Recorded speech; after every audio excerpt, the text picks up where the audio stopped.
and Executive Education from Harvard Business School, MBA in Finance from University of Delhi, and BTech degree from the Technological Institute of Textile and Sciences.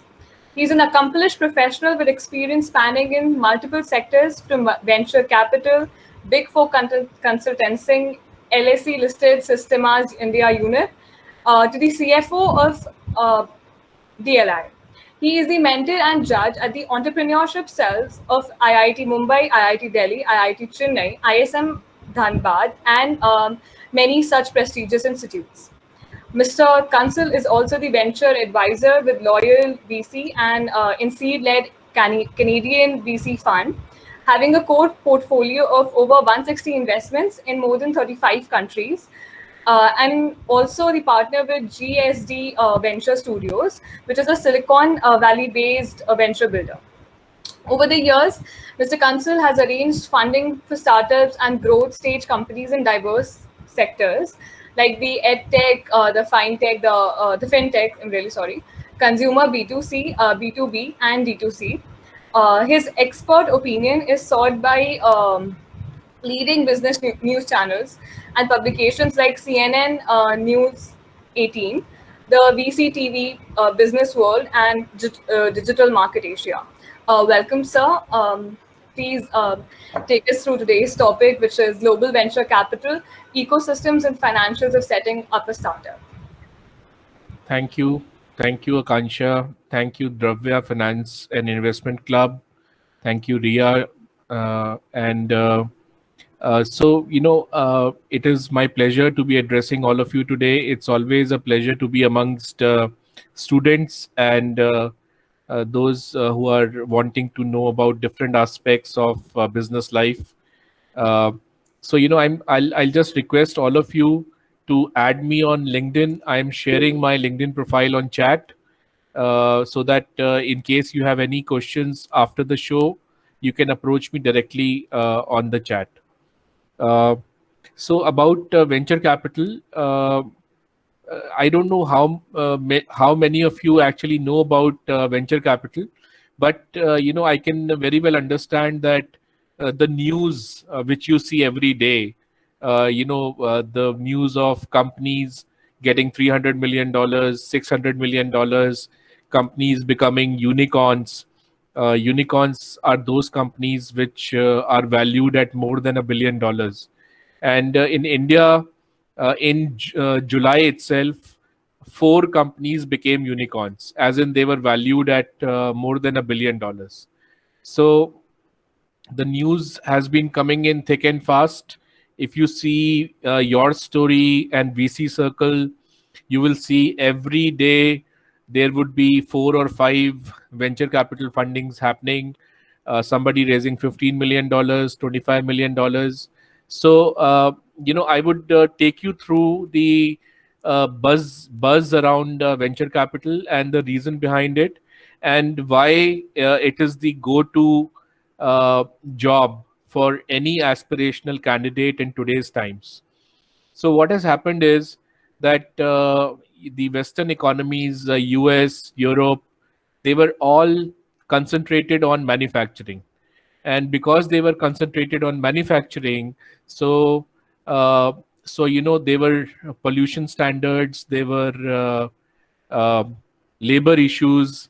And what happened was that as these economies developed over the point in time, they started giving up their manufacturing companies and started moving up the value chain. So what happened was, initially Japan took a lot of manufacturing from the Western countries.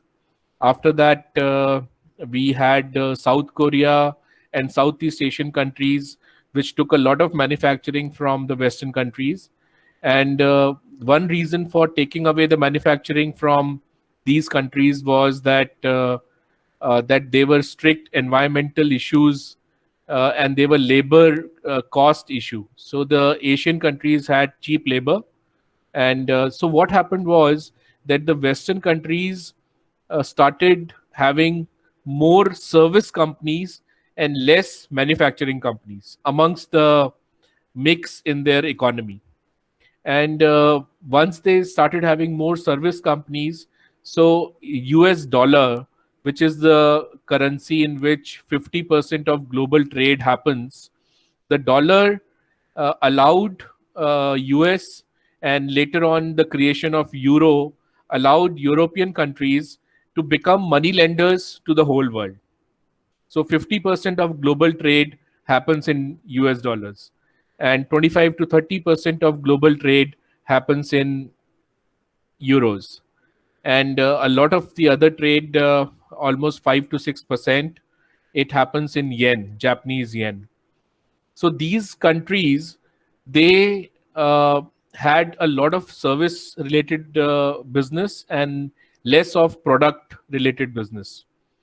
Now, over the period of time, uh, oil, since Saudi Arabia had a connection with the US, they had a treaty that they will sell oil in dollars. So, dollar is also called amongst the finance people as the petrodollar, because it is backed by heavy sales of oil in dollar.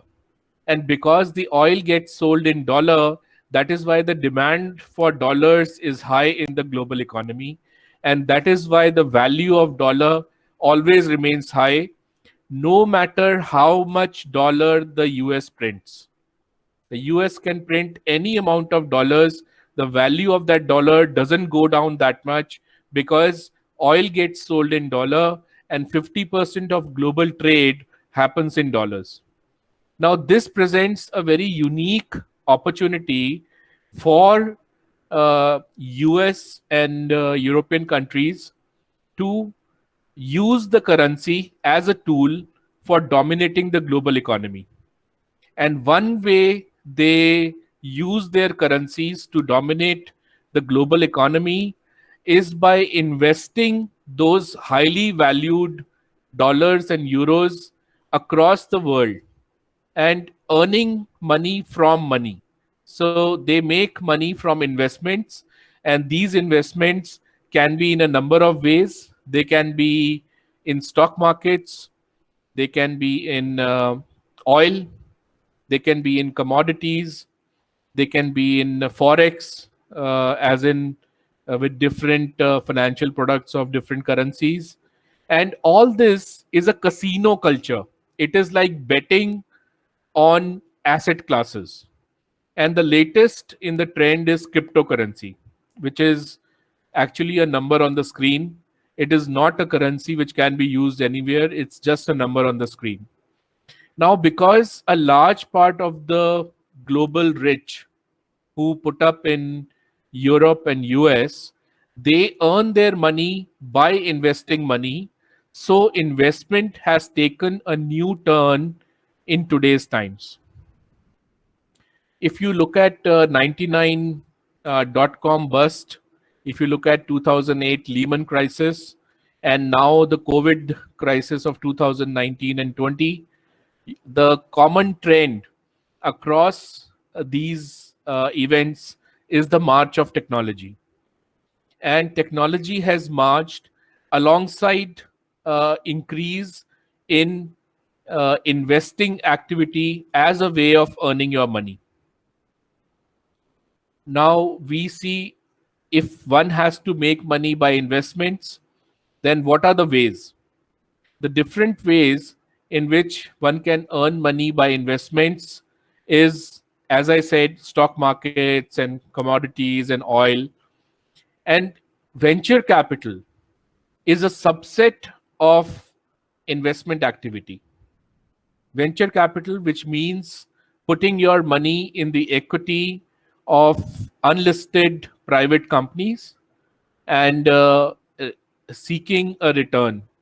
And usually, because this is the riskiest asset class, because 7 in 10 companies close down, 7 in 10 startups close down. If one is investing in 10 startups, then one is following a portfolio approach. The portfolio approach is that let me invest in 10 companies, 7 will close down, one company out of the 3 left will survive on its own and make a little bit of money. The 2 out of the 10, one out of them might increase in value by 500 times or 600 times. And that is where the return comes from. And that is the beauty and value of venture capital. If you look at returns generated by different asset classes over a period of 20 years and 25 years, you will see that venture capital has given the maximum returns out of all asset classes. It's almost a 54% kind of return over a 10-year period on an average, which venture capital gives. So we have firms like Khosla Ventures, Sequoia Capital, Elevation Capital, K Capital, and you have Lok Capital, you have Avishkar on the impact side, and all these funds, Fireside Ventures recently raised $118 million, Elevation raised $400 million, and DSG Consumer Partners is based out of Singapore, and they are into consumer companies. Now, what is the if one wants to make a career in venture capital, how can one do that? One can do that by making yourself a specialist about any sector. So you pick up a sector like fintech, edtech, consumer tech, disruptive technology, deep tech, artificial intelligence, machine learning, agri tech, and consumer tech. You pick up, make yourself a specialist in 3 or 4 sectors. And once you make yourself a specialist, you know about the dynamics of the sector. Then you should also know about how to analyze companies financially. So for that, see, a lot of these people who are sitting in these funds, they are from Harvard, Stanford, MIT, INSEAD, and that's why they prefer to take their alumni. In case you want to break through in these funds, and you are not an alumni of IITs, IIMs, INSEAD, the Ivy League chain, then you can do a CFA from the US Academy. And if you do a CFA and you have experience in crunching of numbers, then you can make a career in these VC funds. More than that, I would urge and advise all of you to be passionate about something you want to achieve in life. Passionate people, they write a lot, they read a lot, they discuss a lot, they take action and improvise on their actions. They learn new things by experimenting. They love falling down because they love getting up. And that's why they write a lot of blogs. So write blogs on medium.com, create videos on YouTube, have your blog, your own blog. I used to once have a blog by my name, tusharkansal.com. It had 68 lakh hits on the blog, and there were 59 articles on the blog, and it was so popular. I was sitting with my friends, and one of them said he was in a flight and discussing about something with the passenger sitting next to him, and the passenger sitting next to him said, "Why don't you read Tushar Kansal's blog? You will get to know more about this." So my friend said, it was really amazing to see those things. Of course, that blog is no more. It was taken down by Russian hackers.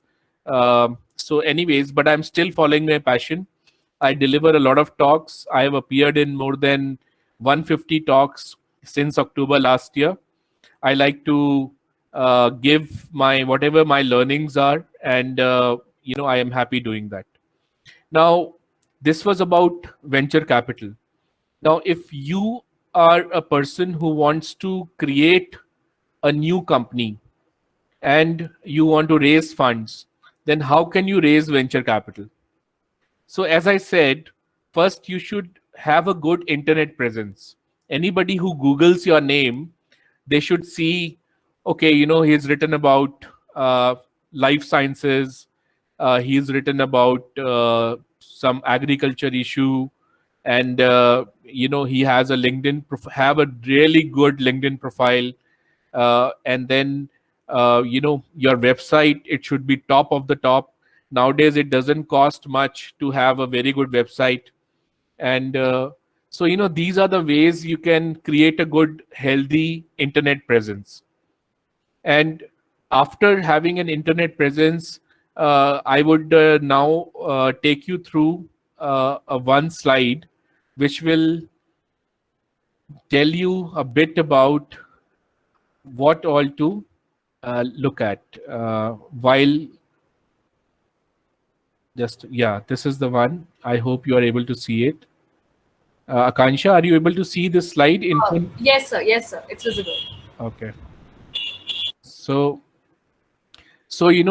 just have a look at this simple slide. It is not a rocket science. Just, I will explain you each point about it. The first thing is you have to identify a problem statement. You have to solve a fundamental problem faced by human beings. Now, 10 Cred, 10 Club, which is a company which raised $40 million seed funding last week. $40 million. And seed capital, the first investment, which is about 300 crores. They identified a problem that the sellers on Amazon and Flipkart, they are not able to scale up. So they found a solution.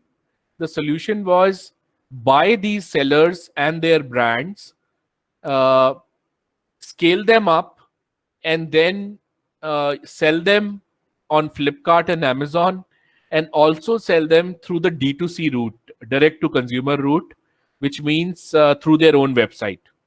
So they spoke with businesses who were on Amazon and Flipkart, and they tied up almost $15 million worth of businesses. And that's what they showed to the investor, that we have already spoken to businesses and tied up with the $15 million worth of businesses. And the investors put in $40 million. So their identification of problem statement, the problem statement was very nice, and the solution they found was very simple. So typically what happens is you might have complicated problems. End of the day, the solutions are actually very simple. And so first thing is problem statement, second is solution, third, put a nice team together. So it can be like two co-founders, maybe two or three more who are on salary, and having ESOPs. So 15 to 20% of ESOPs can be issued, which means shares issued to the employees.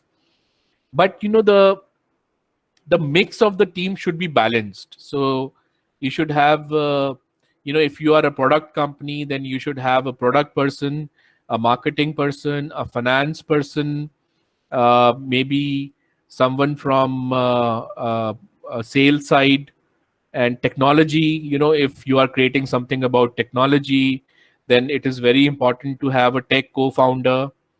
And then market size and opportunity.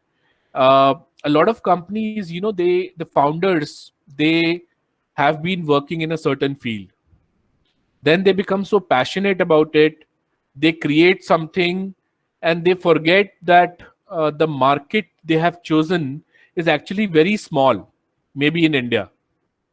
So there was a out of home company, OOH company, very good management, very good team, and they created a technology product for OOH, out of home platforms, for digital OOH, DOOH.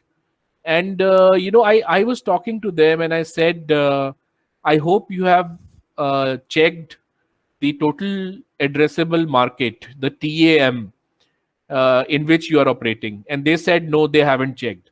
So it was barely a 50 crore market. So if you are wanting to disrupt a 50 crore market, the thing is that even if you become 50% market share, you will be 25 crore turnover company, which is nothing. What will the investor get? He puts in money, he wants to see the business scale up, he wants to see the valuation scale up, and if the market size is small, he can't go anywhere. There's a glass ceiling, and that's what happened. So in those cases, you have to actually put money in marketing to grow the sector. So a lot of your advertising and marketing, apart from selling your product, will be to increase the sector. Like we have this campaign on TV sometime back, the Egg Foundation. They used to tell people to eat more eggs. So they were trying to grow the sector, but that money is wasted money. So if you are putting your money in growing the sector, you are spending a lot more. So that is the importance of market size and opportunity. Then product. A lot of these today's times, people are creating tech products. It can be software as a service, SaaS, or platform as a service, or in fintech it can be a wealth management platform, or it can be an investment platform, it can be a banking saving platform. So in case you have any such kind of product, uh, it becomes a little bit better for the investor, because the investor, apart from understanding your business, he can actually see the demo of the product, and he sees the demo of the product, he likes it, and then naturally things will move very fast there. The most important, apart from the product, is business model. How will you earn from the product? 56% of companies close down. 70%. 70% of companies close down because they created the wrong product, in the sense that the product did not have a demand in the market. Imagine 70%. So you create something, you take a team, you are passionate, you put money, you create a product, and you realize it does not have a market. People don't want to pay for it. So the business model is one of the most important things. It also captures stuff like whether you will be selling the thing on a full sale, or a lease basis, or a rental basis, whether it will be quarterly installments or monthly installments, the distribution model, how would that be, whether you will have a franchise model, master franchisee and other franchisees, which kind of franchise will you have. So all that is captured in the business model. And then the traction means, what is the business you are doing as of now?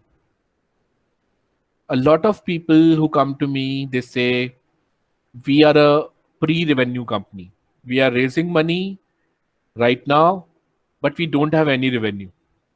Now what happens is, if it was like 10 Club, where they had signed up $15 million worth of business and showed to the investor, then uh, it does not make any difference. But in case you are creating something, there is a term we use in startup world called minimum viable product.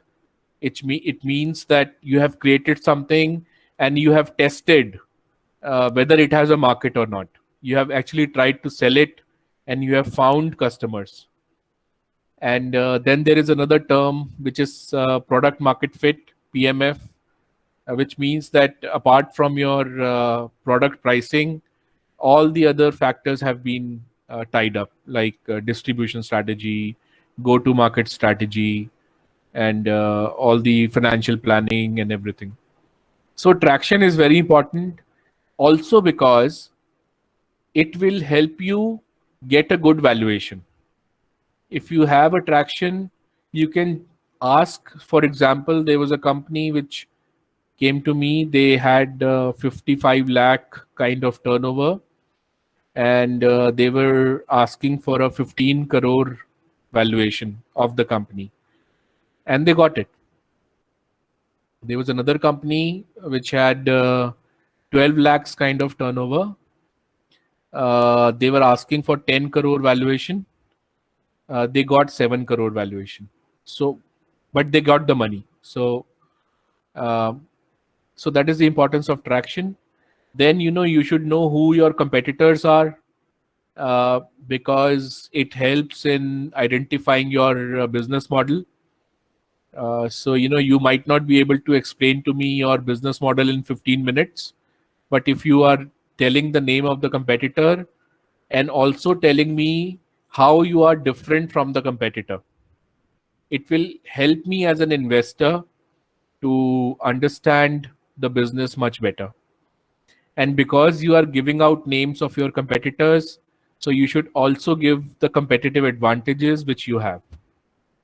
Then is financial projections, which means you give your targeted business numbers like revenue, operating profit, net profit, investment, working capital, and all those financial projections for 5 years. Some people give it for 3 years. It is a bit too less. I would advise 5 years. Then the ask, which means how much funds you want to raise. This is very critical because a lot of people don't know how much they want to raise. Usually, the ballpark figure is 12 to 18 months. You raise the amount of cash burn you have for the next 12 to 18 months. If it is 18 months, it's better. If it is 12 months, it is a bit less because then you will be again and again raising money and putting your time into raising money rather than running the business. So the investor will feel, that you should put more time in running the business rather than in raising money. Then the use of funds, if you are taking $1 million or $40 million from the investor, naturally he will ask you, how will you use the funds? So you have to give the breakup in the sense how much in marketing, how much in product, how much in team building, how much in opening new offices across geographies, and so on. And the last is future roadmap. It doesn't have to be a financial roadmap. It can be in terms of like saying we will have 20,000 customers by June 2022. Then in the next 3 months, by September 2022, we would be opening a Singapore office. So that the whole timeline and the related expansion parameters. So this is about. Uh, I will stop my screen share. Akansha, have I stopped my screen share? Yes, sir. Okay. So this is about what all you need to do to raise funds, what investors want, and all these things, very simple things. Once you start doing it, the problem with our education system is we are still a British designed education system which creates clerks. We are followers, and so these all things should be taught in schools: cash flow, leadership, and all these entrepreneurship. But these are sadly not taught. And so everyone who's studying, he feels that they are actually studying to do a PhD. But the the funniest part to the whole equation is that we have the most demotivated teachers in the entire world, who take up teaching as a profession because they could not get anything else. And so our so sorry, I'm not here to criticize the education system. What I'm trying to say here is that these are very simple things. if one creates a financial model on Excel sheet, linked sheets, business model, cash flow, profit and loss, working capital, valuation. If one learns this, you can learn it in 1 month. You can learn it in like 3 sittings. And Udemy, Unacademy, Coursera, edX, Khan Academy, the content is freely available. The videos, yesterday I was helping a friend of mine whose business has closed down because of COVID. He wants to make his 11th class son employable. So he was asking me which course to make him do. And I was searching on Coursera, edX, Unacademy, Udemy, and wonderful courses on digital marketing available for 0 rupees.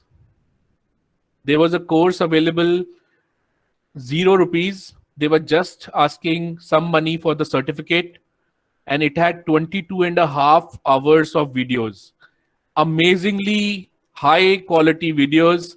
And 136,000 people had given ratings on that course. The average rating was 4.7. So what I'm trying to say here is entrepreneurship can be taught, and only after you do once you do it twice, you become quite used to it. It is not easy. Entrepreneurship is not easy. But tell me something, is job security available nowadays? Is it, is there any kind of job security which can be called today, that, this job is secure or that job is secure? So, Yes. so the thing is, prepare yourself for what counts. And let me tell you one thing. There was a report which came out 2-3 weeks back. They analyzed the tax paid by the richest 500 people across the world in the last 25 years. Warren Buffett, who's amongst the top 10 richest people on this planet, hasn't paid a single dollar of tax in the last 25 years. And an income person on salary, he pays 30% tax in India. He pays 40% tax in US. He pays 55% tax in UK. But Warren Buffett does not pay tax. Why? Because if you make money from money, if you make money by investments, then the capital gains tax is zero in the US. Zero. They want people not to do a job, but to become wealthy by investments. So you have to learn investing, learn stock markets, learn how stock markets operate, learn commodities, learn forex, learn these asset classes.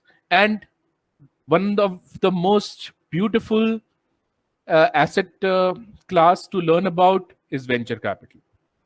And it is as simple as this one slide which I showed to you all. You just have to take care of all these things. There's a beautiful book which says that today is the time not of specialization, but of becoming a generalist. You have to be a generalist to rule in today's times. So if you are opening a company, can you say, no, I am a corporate finance guy, I will just manage as a CFO.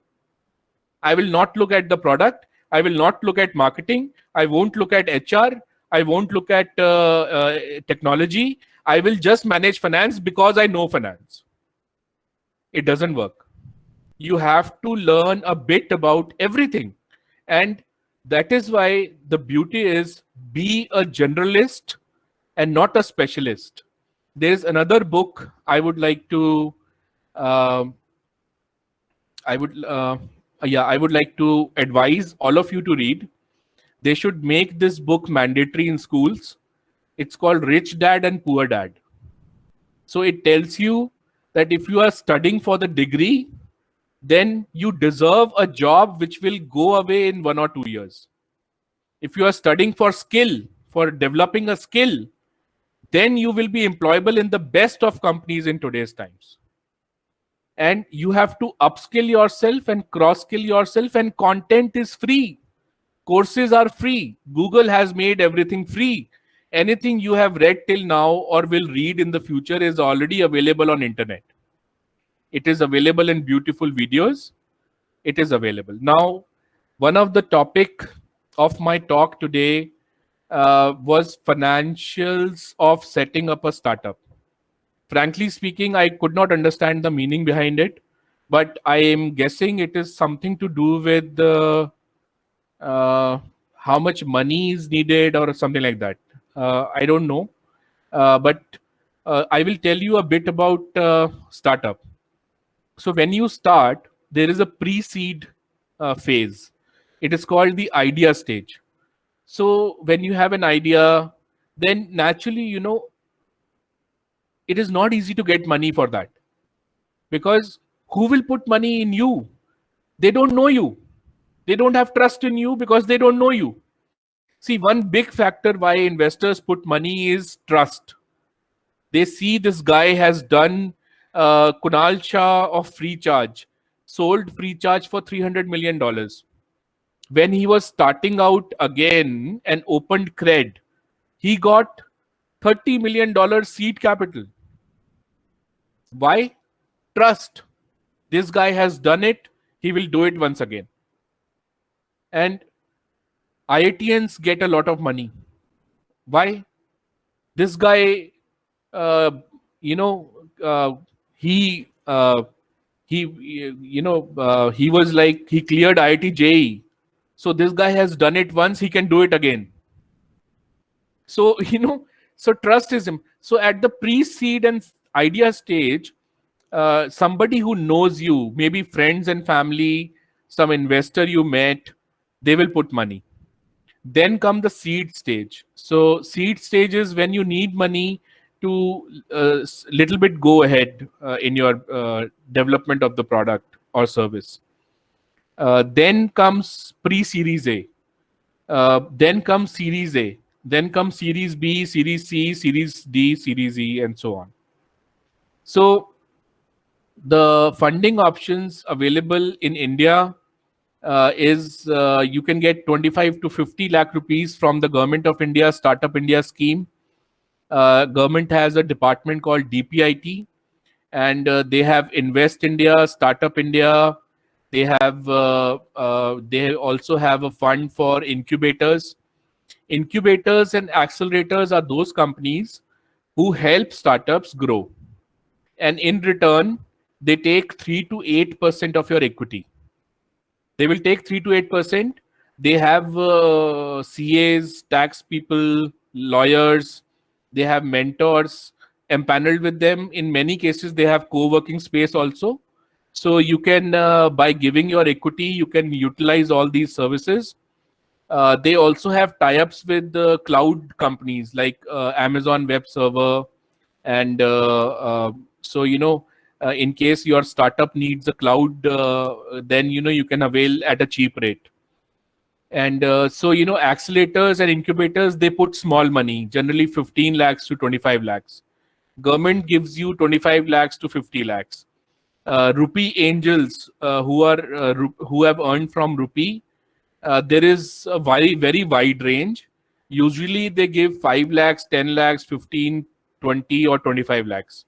But in some cases, I have seen builder giving 1.2 crores, and there was another guy.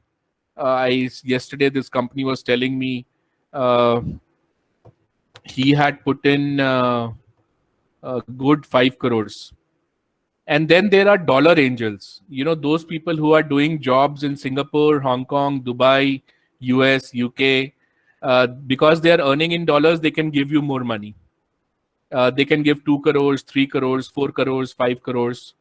Then there are venture capital funds. And venture capital funds, I personally know more than 325 funds.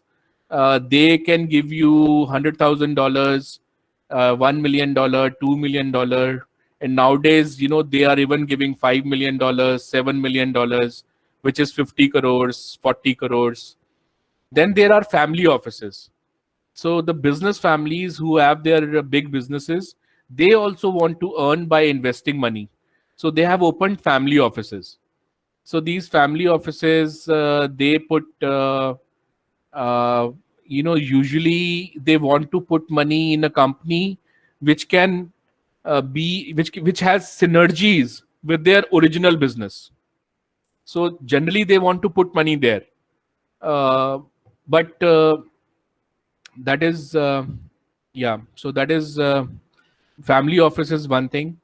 uh, so I don't know what else to talk about. I can go on and on. I'm very passionate about this subject. So Akansha is smiling, so I will ask Akansha to lead me as to if there are any questions from the audience, and if Akansha feels there should be anything more I should talk about, happy to do so. Thank you, everyone. Please do join me on my LinkedIn. I am again giving my LinkedIn below because that's my preferred mode of communicating. Thanks a lot.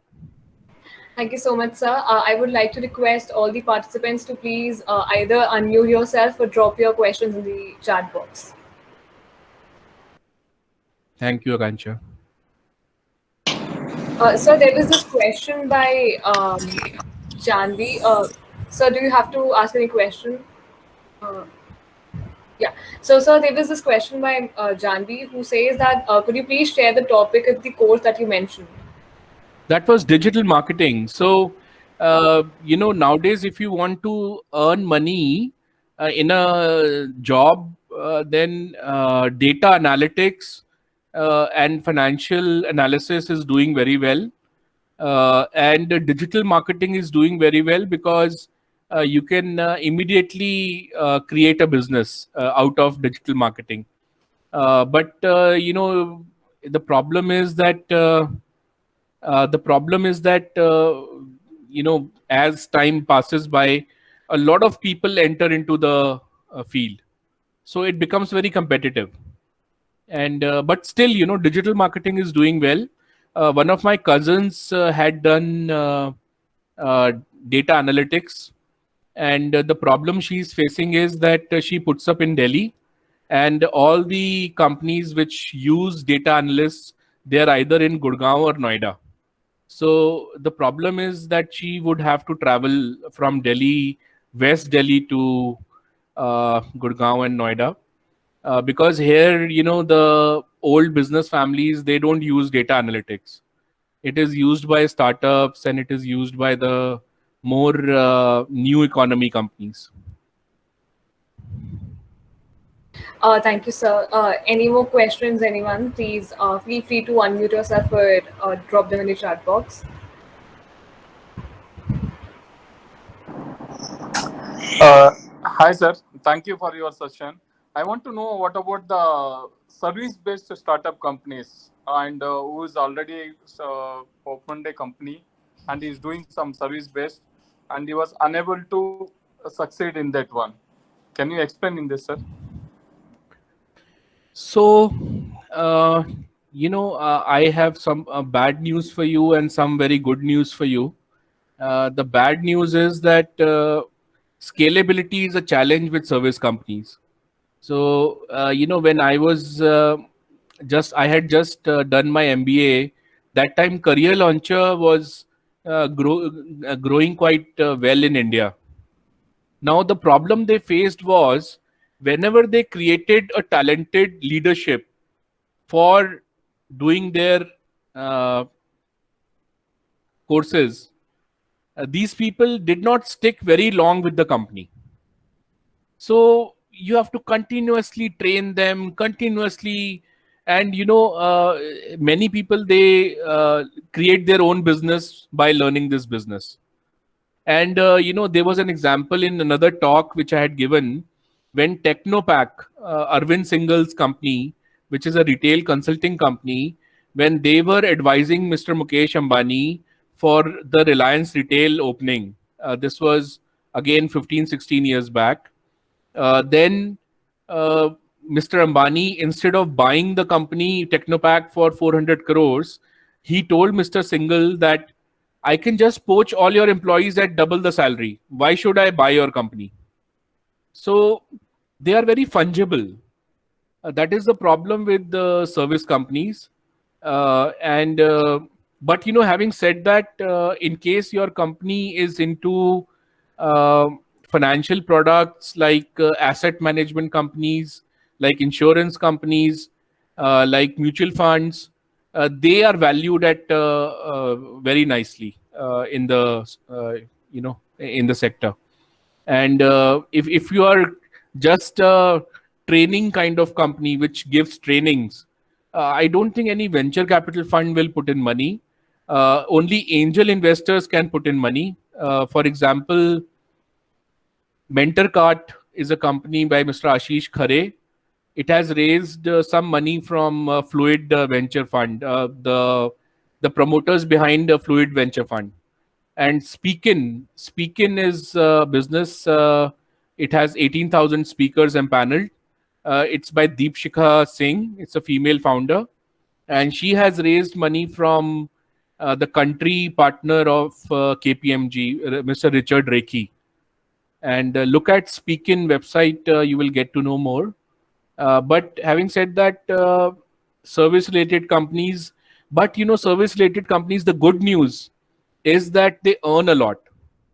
So the if you are giving a service, a proper service, you can earn a lot. So that's, Mr. Patil, the answer to your question. Thank you, sir. Thank you for clarification. Thank you. Welcome. Sir, we have another question from Sue Prabhat. She says that she asked that should we register a startup in India or other country? See, you have to understand, if you are opening a startup in Singapore, the contract enforcement is very strong there. In India, if you go to the court, you are gone for 10 to 20 years. So if you are in Singapore, the court will decide your matter in 5 days. So contract enforcement is very strong. Secondly, liquidity available as compared to India. Although in India also liquidity is so much available, billions of dollars is coming every year, and so much money is coming in venture capital. But on a economy to economy comparison, the liquidity available in Singapore is much more. And because the liquidity available is much more, so in Singapore, US, UK, and Dubai and Hong Kong, they tend to give you more amount. So if you are raising $100,000 in India, you will get to raise $1 million abroad or in Singapore. Thirdly, the taxation is less. So the capital gains tax in India on the stock share side is 20%, and Singapore it is 10%. So India and Singapore have a double taxation avoidance agreement. So you don't have to pay tax there also and here also. You can just pay your tax in Singapore, and which is much less than India. The negative side is that the cost of operating a company in Singapore is much more. The salaries you have to give, the houses, the house rent, the everything is high, the food. So let me tell you what smart investors do. Because contract enforcement is bad in India, they open a holding company abroad, mostly in Singapore, and they keep a subsidiary company in India. They raise money in the holding company because money is easily available there, and they keep all the employees in India because Indian labor is cheap and intelligent and hardworking. So labor cheap, holding company abroad, lot of liquidity. Register your intellectual property in Singapore because it is the number one economy in the globe which gives you money against your intellectual property. You can just tell them, I have this intellectual property. They will keep it with them as a collateral and they will give you millions of dollars, $5 million, $10 million, $50 million. So that is very easy way of raising money. So have your intellectual property abroad, holding company abroad, subsidiary company in India, and what else? Have a back office in India but keep your senior management outside India. So this model, and in India, we are the most price conscious market in the whole world. We can analyze the decision to buy this product or that product for 2 months, and we will decide, okay, this product is cheaper than that product by 5 rupees, so we will go for the product which is cheaper by 5 rupees. And because India is such a difficult market, the PMF achieved in India, the product market fit achieved in India, is valued a lot by investors. If a product achieves PMF in India, this product can do well in 160 countries. India में चल गया तो कहीं भी चलेगा. So this is their psychology. So what else? Employees, I told you about. Technology you have to create in India, but file the intellectual property abroad, have a holding company abroad. See, Flipkart got sold for $21 billion to Walmart. And one reason why it got sold for $21 billion to Walmart was because it had a holding company in Singapore. So Walmart was happily paying billions of dollars because it had the contract enforcement and no legal pachada, no legal issue company based in Singapore. And anything else I don't know, you ask me again, I will try and answer. Thank you, sir. So Kusha has the next question. She asked that, sir, please shed some light on A, B, and C level in these startups, which you just discussed about.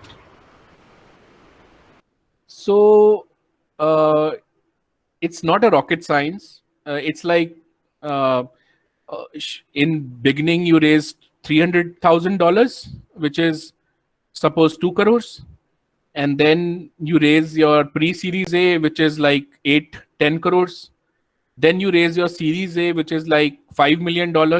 It grows exponentially because the valuation of the company is in multiples of the financial performance of the company. So the company is growing 5 times in revenue, its valuation is going 50 times. So series A is $5 million or something. Then series B is $50 million.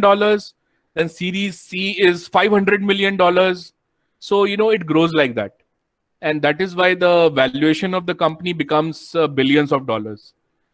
And one more question I see is, how are venture capital and angel investors different? So venture capital is operating in a legal framework. It is operating under the guidelines of Securities and Exchange Board of India, SEBI. And it is an alternative investment fund, AIF. That's the body corporate. That's the type of corporate it is. And there are 3 types of AIFs, AIF 1, 2, and 3. So 1 is for small investments. 2 is for big investments or investing in stock markets.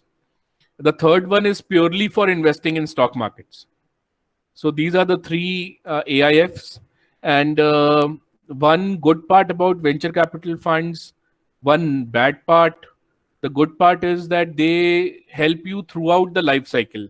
So they keep money for follow-on investments also. You want to raise some money in the next round.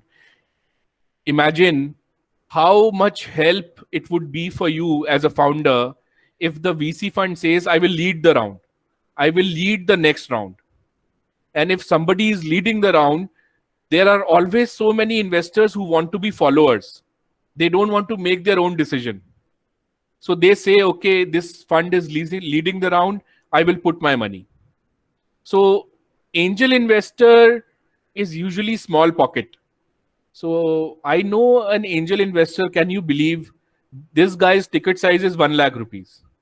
He puts 1 lakh rupees. When he told me, I could not believe it. 1 lakh rupees. And some angel investors put 5, 10, 15, 25, and even 30, 35 lakhs. And the dollar angels put more. They put in crores. Otherwise, there is no other difference. And how long does it take for a startup to raise funds? Uh, you can raise funds within 2 weeks, or you can raise funds. It'll keep on going for 9 months, 10 months, 11 months. Because, I'll give you two examples. This guy, very smart guy, his father was in BSF, Border Security Force, very senior. And this guy wanted to study the problems faced by our soldiers on the border because of lack of technology.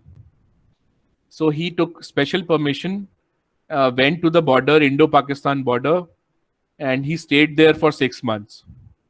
And uh,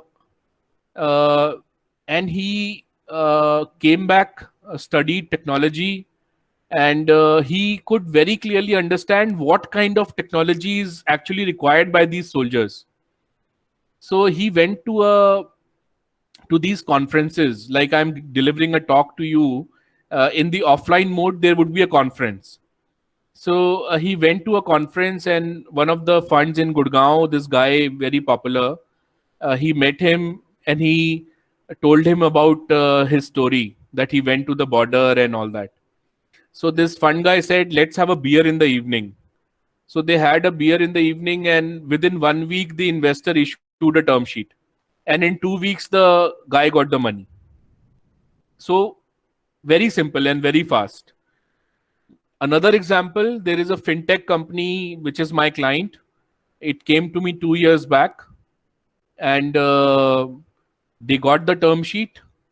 And then the due diligence of the company happened. It was conducted by the fund, and there were so many problems in the company which the company had not disclosed. So when the due diligence was happening, that deal has not closed even today. It has been 2 years. So it really depends. But when we sign an engagement letter with any startup or a company to raise funds for them, we sign it for 3 months. And if it is taking more than 3 months, then we extend the mandate. So this is how we work. So there's another question from Suprabhat again. She asked that is healthcare system need to be more connected so people can get easily the right to access to the various rising problems in the COVID situation, and how can we tell people about this? So basically, her question is that should healthcare system be more connected so that the people can get the services more easily? Thank you, Mr. Suprabhat. So the good part is, after COVID came, there was a realization across the chain. The government was spending only 2% of its GDP, of its budget on healthcare. The government has now more than doubled it, and people were not having technology at the scale they could have. And so so now, it's been 2 years, and there are so many healthcare companies and healthcare technologies and healthcare apps that you're saying that access, access has improved. But there is a problem in India. There was if you want to open a medical college, the regulator of the government is Medical Council of India. Now, Medical Council of India was, I shouldn't use this unparliamentary language, but I'm sorry, I have to use it. It was corrupt from day one. So anybody who's putting, for opening a medical college in India, you had to put 300 to 400 crore rupees, because the regulations put up by Medical Council of India were so big. You have to have this much land, you have to have a hospital attached to it, it should have specialties, you have to have this many doctors, you have to have this many buildings. And so, there are only 50,000 registered specialist doctors in a country like India. 50,000. You go to Jamaica, which is an island, there people train doctors in malls. for as low as 50,000 rupees. So there is a beautiful video by a very famous Indian doctor who has beautifully explained the entire problem in the medical sector in India, which is the Medical Council of India. The Medical Council of India, it was so corrupt.